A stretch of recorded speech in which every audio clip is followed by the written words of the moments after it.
ভালোই আছি। তোমরা তো আগে রেডি হয়ে গেছো, জামাই কই? ও জামাই সাজতে গিয়েছে। এই যে আমি জামাই নারায়ণগঞ্জে গিয়েছি। আমি তোমাকে খুঁজতে দিলাম, তুমি আমার কথা ভুলে গেছো? মামা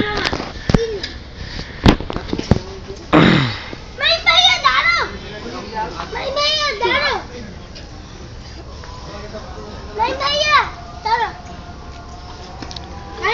সবাই ফয়সাল মামারে চিনে, কিন্তু শিবলি মামারে কেউ চিনে না। চিনবো কেন? এই দেখছি জামাই। আমিও করবো না কেন না কাউকে না যাও। এই তুই কই, জামাই কই? হ্যাঁ জামাই নারায়ণগঞ্জে জামাই কি শাস্তি গেছে নাকি আবার? সাজতে যাবে। ওই জি সে গেছে, ওই যে প্রিয়াঙ্কা বিউটি পার্লার আছে না জামতলার মোড়ে। নাকি জামাই আবার গরু কিনতে গেছে? জামাই তো সব কাজ করতে হয়। আফ করে দিই নাকি?